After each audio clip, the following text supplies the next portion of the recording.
Welcome to Surgeon Syndicate. If you're paying attention, you know that you only make money when you work. It might be great money, but it's dependent on you. The information on this podcast will help you solve that. We interview experts and provide analysis into financial freedom through commercial real estate. Why? To help physicians like you thrive. Let's dive in. Hello, Syndicate, and welcome back to episode 2 of the Surgeon Syndicate. Today, we're going to be talking about one of my favorite subjects, me. Now, that's just a joke. Really, it is a show about me and how I got here, my background, a little bit more about why this show is here and the whole story. And then our later episodes, we'll start diving into some of our great interviews with some amazing guests. So, it's funny being in commercial real estate, most of this being in big cities. I grew up in a small town in rural Colorado in a working class family. My dad worked for the county. My mom had a college degree, but stayed home with the kids. An amazing place to be a kid, but not a real exciting story. But we did live near the mountains and there were lots of fun things to do. It was a ranching community, so a lot of people had horses and horseback riding in the mountains. We'd go on camping trips. That's where I fell in love with biking and skiing and the mountains, and it stuck with me through my whole life.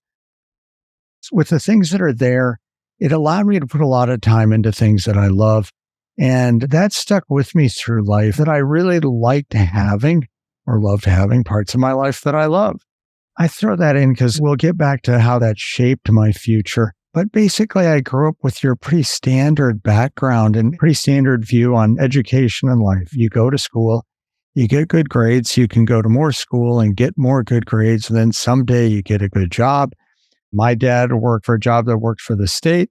You stay with that job for your whole career, you get a good pension, and that's the way life works. I'm sure a lot of people grew up with that same type of environment, but I struggled to stay on track. My mom loved to tell the story about when I was a little kid, I'd just keep asking why, and she'd answer, and I'd say, well, why is it like that? But why? But why? Drove her absolutely crazy. I always wanted to see something different, and the standard course was not as appealing to me. And that's a lot of how I got into real estate, is the standard course wasn't working. And as I go through this story, I think the big point out of it is that if your standard course isn't working, then you look for something new that makes it better. And most of us are driven financially into a standard course that benefits them a lot less than it should.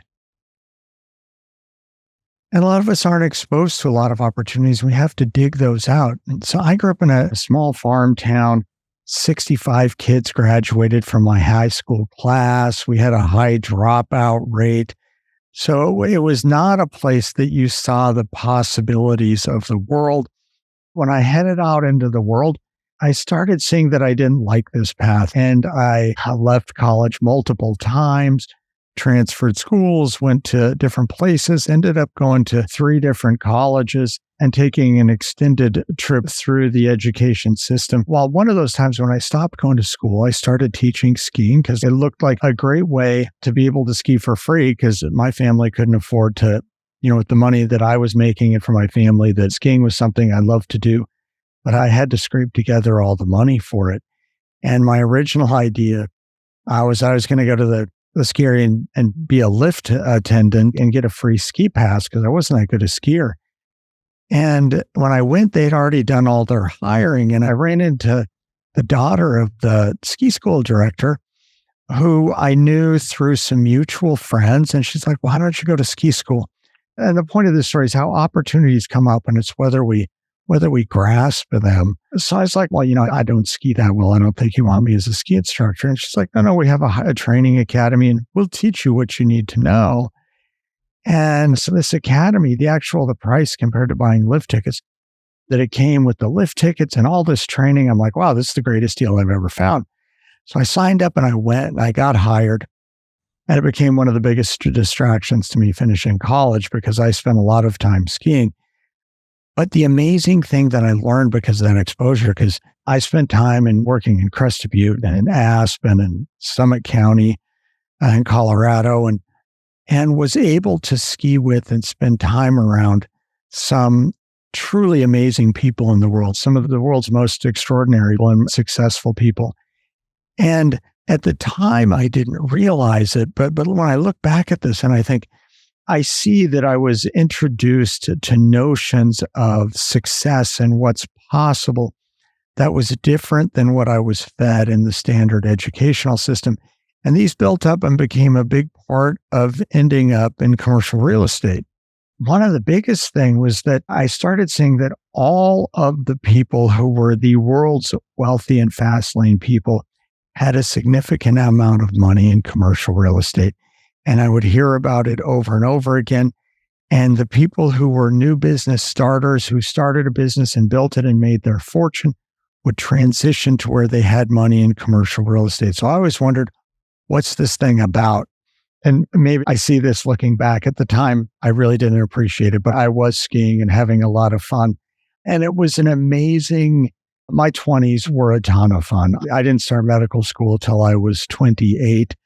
After an extended stint working full time and becoming a ski school director at Eldora Mountain Resort, a little area west of Boulder, and then moving on to Aspen, and eventually realizing that I wasn't going to be able to have a family on what I made as a ski instructor. And I needed to do something more, but also looking for more reward and to learn something new. And this kind of becomes a theme in my life that I love learning. And I love learning new things. And I love meeting amazing new people who I can learn from. One of my bosses, when I was working in the ski industry, said once, he said, if you want to be successful, always make sure you're the dumbest person in the room. Because if you're the smartest person in the room, you're the one who's most responsible for finding success. But if you can be the dumbest person in the room, surrounded by people with more experience, more smarts, more skills, and if you can get in that room, they're going to drag you along to success. And this has had a lot of impact on my whole life of loving to be around amazing people who teach me amazing new things. And then the success. And when I say success, I mean just amazing experience of accomplishing things that maybe I never imagined were possible. Things just happen because you're riding the coattails of this amazing wave of success. So when you get in the room with the right people, the success comes with. My kids hate all the stories I tell about the people I met in the ski industry and what I learned from them, because they look at me like, they're in and this maybe is the system we're in and how it teaches us to go down one path. And this is a recurring story because the financial world around us and where we're driven to put our money is typically in places where a lot of the gain goes to other people. And we're told that these other things are scary and not to do them. And I think that keeps us a lot of time from finding these new opportunities. And for me, that's what commercial real estate was. But I didn't see it right away. It wasn't an immediate thing. And so when I was meeting all these amazing people in the ski industry, I just thought it was cool because some of them were famous. And some of them were famous in the business world, but they're not in People magazine. So a lot of people have never heard of them. But it also introduced me to, how much money there was out there in the world, and that money wasn't just a thing, that there's a lot of times that, money's bad or people are greedy if they have money, but starting to see that successful business people were the people who really served the world the most. These are the people who looked out and said, what does the world need? What do people need and want? And how can I give it to them? So they were more outward looking about serving other people than most of the people I knew, which was very different from my small town environment and what I had been told. Because at that point, successful people were generally looked upon as they were being greedy rather than they were creating this abundance out there. And I'll come back to the abundance bit here in a little bit. So I spent this time in the ski industry and then decided it was move on and went to medical school. I went to the University of Colorado School of Medicine, which was a great institution. Had a lot of fun while I was there. Still spent a lot of time in the ski industry. I was there and still working. And the reason for that is I found that I needed more. I needed different stimuli, and that if I was just in medicine, it started getting old fast. And I liked that talking to people on the outside, that I had a lot of more fun when I had that variety of people. So I kept those connections while I was still in Colorado. And then I did my residency. I did a transitional year at Geisinger in Pennsylvania. It was a very different experience because Geisinger is this giant hospital in a rural area of the Northeast, central Pennsylvania, that's very different than Colorado. So that was a cultural experience. And then I started my urology residency in Richmond, Virginia. And my path, because I didn't match originally out of medical school, and I've met a good number of people who didn't match. And I found that there's different ways to look at this, because for me, it required a refocusing on what I wanted and finding another path to get there. And often doors will close, and whether sometimes it's time to reroute, and sometimes it's fine to, we decide this was really what we want. I'm going to reopen that door. So I dug in and I pried that door open and found a way to match the following year after a transitional year, and went to Richmond because now I was off track. I ended up with an extra year and got the opportunity to do a research fellowship and work in a lab. And it was a cool tissue engineering lab. And we were doing electrospinning of nanoparticles. And so it was stuff that was really easy to publish on because there wasn't much out there. So published a bunch of papers. Actually, I was in the lab and got put on papers with other people and got this great looking CV. But the biggest thing I learned from that is just because things are published doesn't mean they're important. Got really good at publishing papers and writing them the way they need to be written. But as I move further into medicine, realizing you can't believe everything that you read and you need a little deeper level of knowledge. This transitioned into my real estate journey, that you get these offering memorandums and you look at deals and things that are presented to you, and they always have a really rosy picture. But just like the medical literature, some of those are very honest and some of them aren't.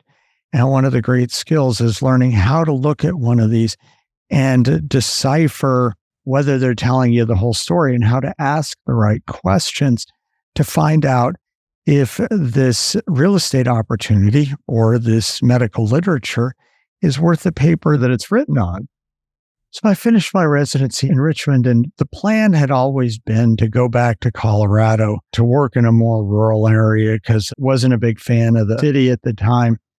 So we moved back to Colorado, and I worked in Durango, Colorado, which is an amazing place if you've ever been there. Kind of sits between the desert and the mountains in Southwest Colorado.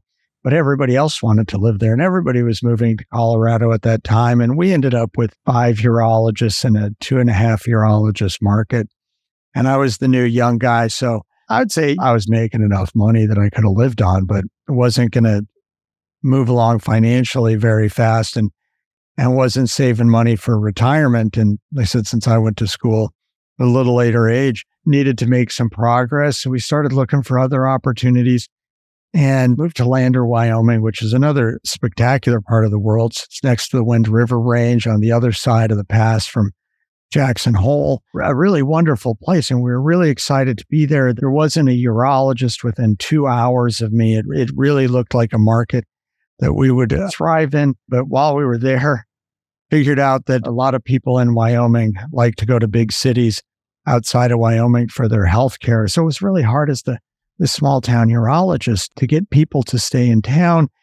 And so I wasn't busy, and you start to see your skills lacking, and realized I had to make a change and dive in a little deeper. So I started looking again and came across one of my mentors from internship who was looking for a partner in Green Bay, Wisconsin. And he'd been an attending at Geisinger for many years, and then decided he wanted to start a private practice before retiring. So I thought I was going out to work with this amazing surgeon, Wen Yap, and we're going to work with him for years, but really he brought me in to replace him. So after a couple of years, he retired. But it really was a life-changing experience because I joined him and another amazing surgeon and kind of turned my career around and started operating with a frequency that, and with a group of mentors that was able to build the skill set I had always wanted. And we just developed this amazing practice that was super busy and financially rewarding. But it was very focused and I was learning more, as I talked about before. That was always a big deal for me. I loved learning and I wanted to have those challenges. And so I was totally focused on my practice at that time. And I go to work. And when I wasn't at work, I was hanging out with my kids who were still little and were in grade school. And we started traveling around Lake Superior and spending a bunch of time up there. And it was a really special few years. But then there were some hard times. And that the hard times are tough because went into burnout, and you hear a lot about burnout, and it can be really difficult. But at the same time, through that difficulty is where I realized I needed to forge a path that was going to be different than what was being laid out for me. And that's what really led to the real estate. And it was kind of a culmination of events that I kind of reached this point where I was doing all the surgical cases that I wanted to. I was doing the big, tough cases. My outcomes were good. My operative times were shortening. And I felt really good about it. But then, you reach this point in the learning curve where where the learning curve flattens out and you're just not learning as much. And I started getting a little bit bored there. And at the same time, my kids go into middle school and now they don't need dad the same. So my whole leave work and go home and hang out with these amazing little kids that were so much fun went away. And all of a sudden, life just totally changed. And as the burnout crept in, all of the things that made life good kind of went away. And that was really a time that I look back on now and I realize, when things are hard is kind of when you got to dig in. And there's lots of different ways to figure it out. And I hired a coach, which was an amazing thing, who helped guide me through the process. I went back to some of the things I used to do for fun when I was in college. I'd race bikes. And so I'd started racing bikes again and doing masters racing, which I was never very fast, but I met a lot of great people and it was a lot of fun. It was healthy.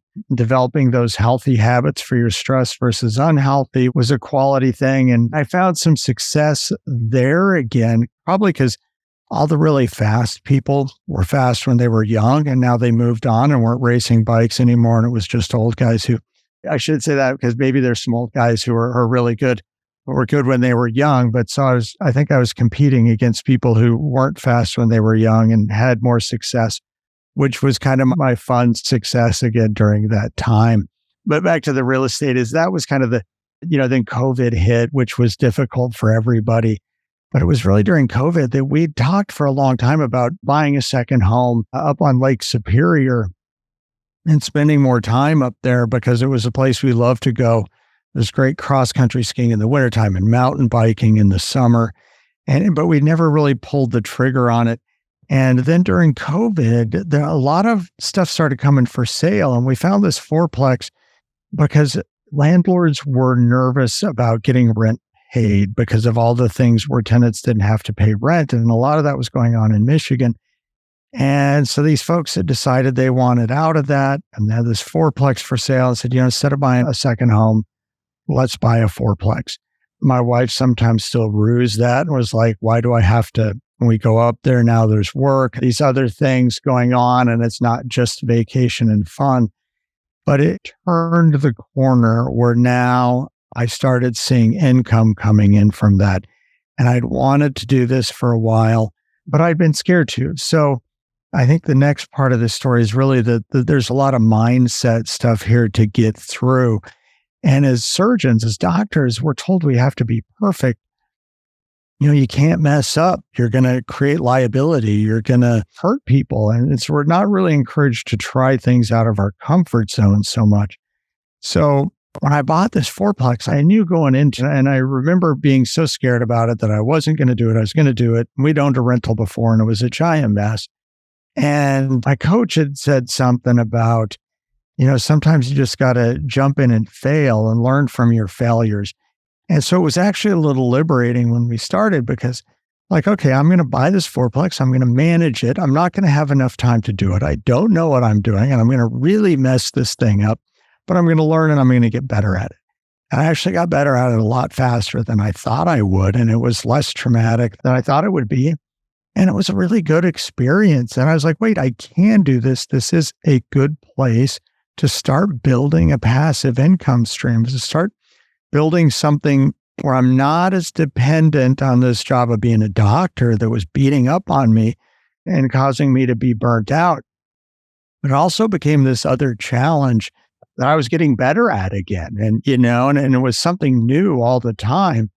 And so it was really kind of fun there. I thought, okay, we'll go down this road. But when I started looking at it from the standpoint of how do I get from where I'm at with this one little fourplex to not having to work if this burnout thing doesn't get any better?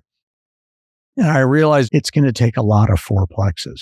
And so that path was probably not going to happen, was not going to get us there because I couldn't scale it fast enough. It was going to take a lot of work to build enough small multifamily properties to get to retirement. So I had to look for other options. And so as I started digging, I'm like, so what does it take to buy a big apartment complex? And I look back and it took me so long to figure this all out. That makes me feel kind of dumb that it took me so long to figure it all out. So in looking into that, that's where I started learning about real estate syndications and how you could invest passively or actively. And at that time, as COVID ended and interest rates were so low, prices went through the roof on everything that a retail investor could buy. So we looked at buying some single family homes to rent, but prices were going up so fast, they weren't getting cash flow. The numbers just didn't work. And we went through this with 3 or 4 properties, a duplex, and it was just crazy. And so usually when you're doing active investing, if you're buying something and managing it yourself, you make more money because you're also getting paid for your work. But during this time, and because money was cheap, the professional syndicators were out there because they were pros and had money. And because the money was cheap, the valuations of these big apartment complexes were going up fast too. So they were really killing it. And so when I learned about syndications and how you could invest passively, and I started getting to this, and I was seeing better returns on my money investing passively than what was available doing it actively myself. So we started investing in syndications, which was kind of the next step. And I'm like, okay, this is a great thing. People need a place to live, and this is going to be my path forward. But as I started doing that more, and now you start wondering, what's the next step? I started getting nervous because I'm a child of the 70s when everything was going to always go wrong in the 70s. The economy was going to get worse. Interest rates were going to go up. The communists were going to take over. And so there's always this like, what's going to go wrong in my mind. So I'm always looking at contingency planning and have a really hard time looking at good assumptions without picking it apart for all the problems. So in looking at what was going on with these deals, I started getting nervous, and especially looking at the interest rates. What happens if interest rates change? They're not going to be 3% forever. That doesn't work economically. And I was through my multiple colleges, as we discussed earlier, was an econ major for a while also. And the standard rates through the ages were more around, you get 6% on a savings account. And at really low rates, it kind of distorts the economy. And I just didn't believe we could stay there and it was sustainable. And so I started getting nervous about some of these multifamily deals. And I'd gotten into a couple early on, and this is where you can make mistakes. And I was still learning, but I didn't have the mentors around me to help me learn how to underwrite or evaluate these deals. And some of them were giving you good returns because they would be based upon, they'd get better interest rates or much better interest rates doing shorter term loans and say, oh, we'll refinance. Well, if you can't refinance at that low rate, things get in trouble.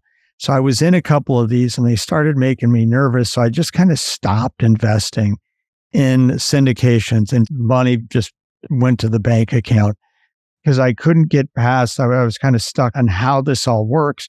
And then I felt like I didn't have enough control. And luckily, the worst of those deals, when interest rates changed, they sold that property rather quickly. So we didn't end up with things like cash calls, which can happen if you're in an investment and they start to run dry on money. They'll come back to the investors and say, we need more money. And Now you have to make this decision, invest more to stabilize your investment or sit tight, and possibly they have to sell under pressure and then you lose money. So it's not a good spot to be in.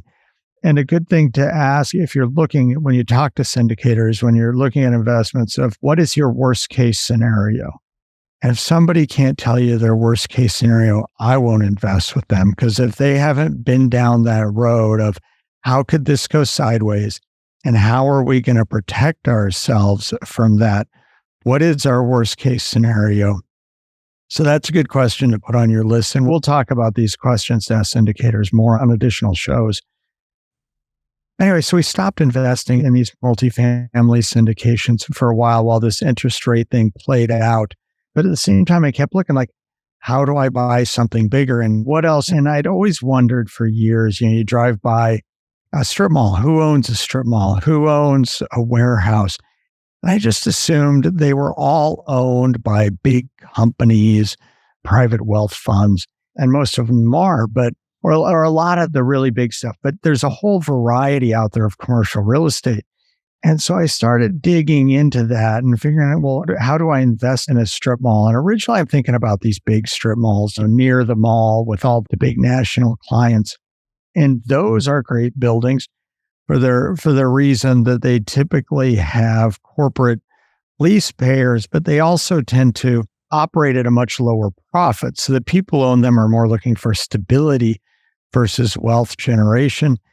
So I went through all these steps of where can I put my money? Where can I put my effort?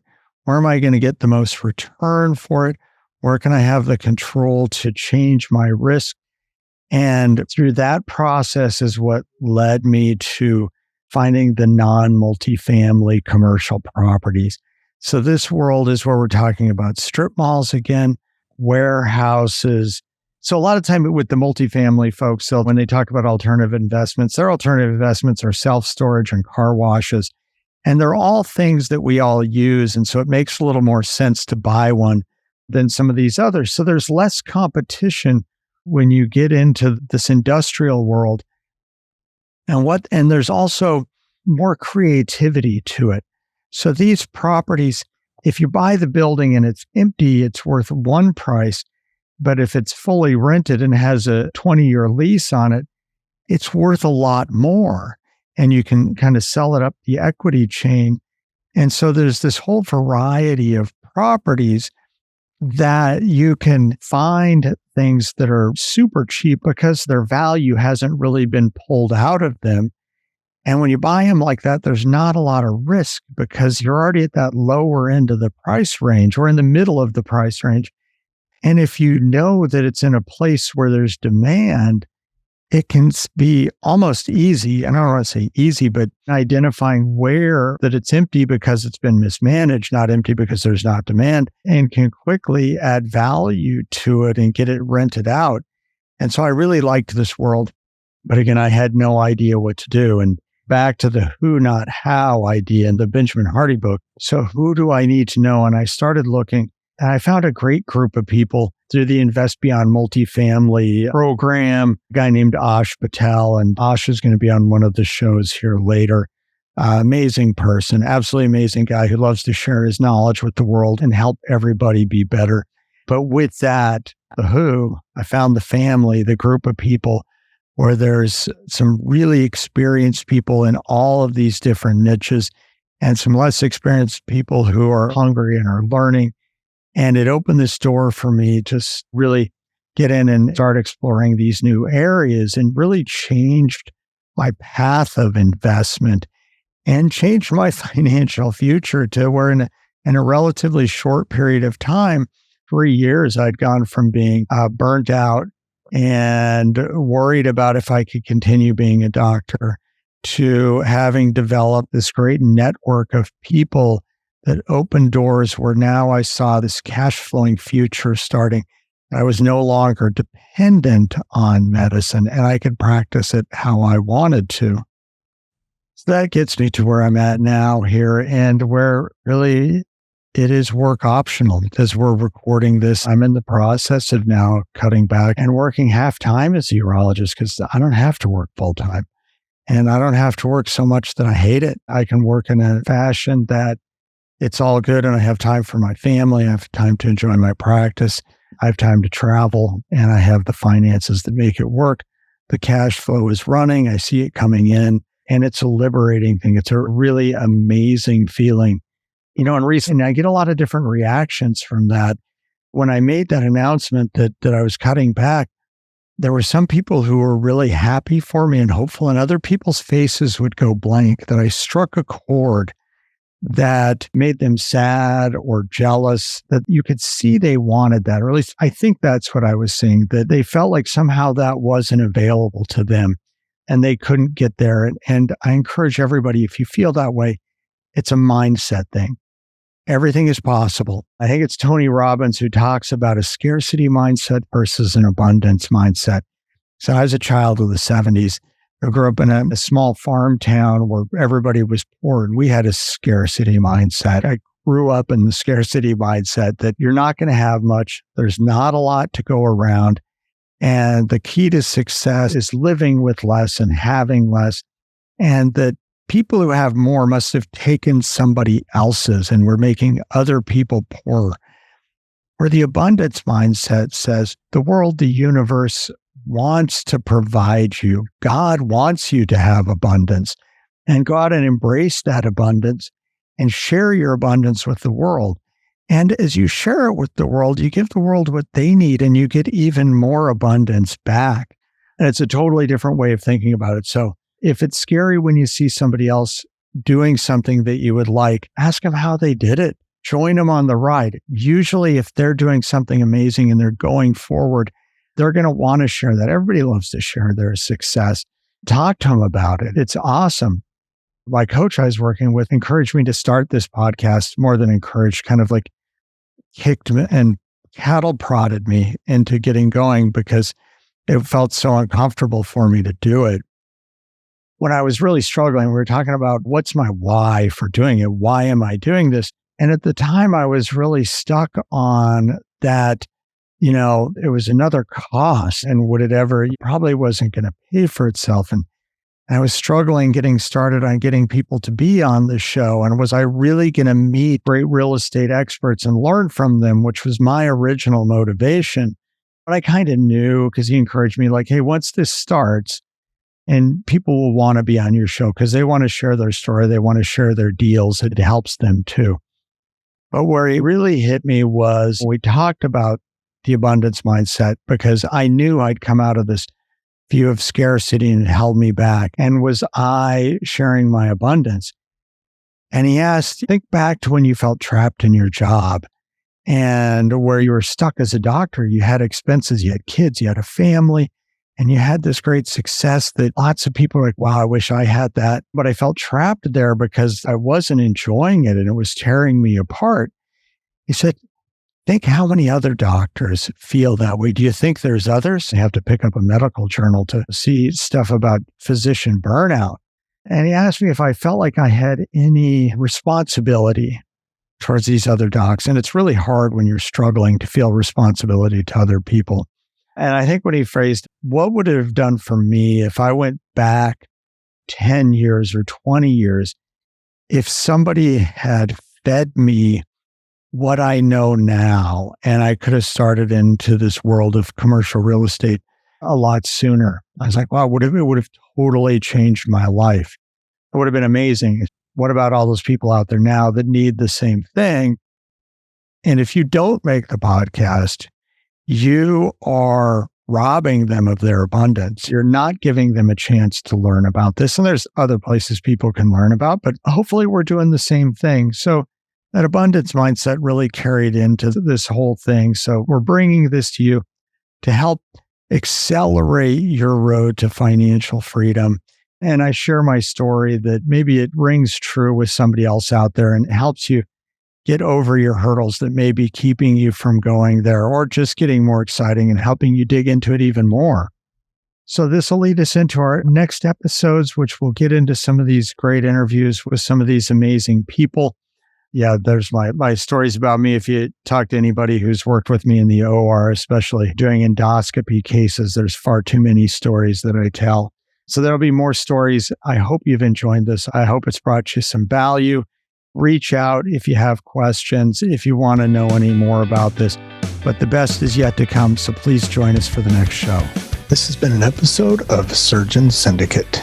If you got value from this episode, you know other surgeons are hungry to become job optional, and you can help them by sharing this content today. Schedule a call and we can make a plan. Looking forward to having you with me on the next episode.